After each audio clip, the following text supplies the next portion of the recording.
Sebuah video diunggah akun @indoviral8. Video tersebut memperlihatkan seorang anak remaja tengah tertidur di atas sajadah.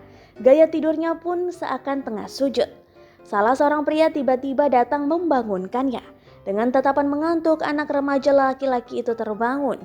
Ia pun tersenyum malu saat mengetahui tengah jadi perhatian para wanita.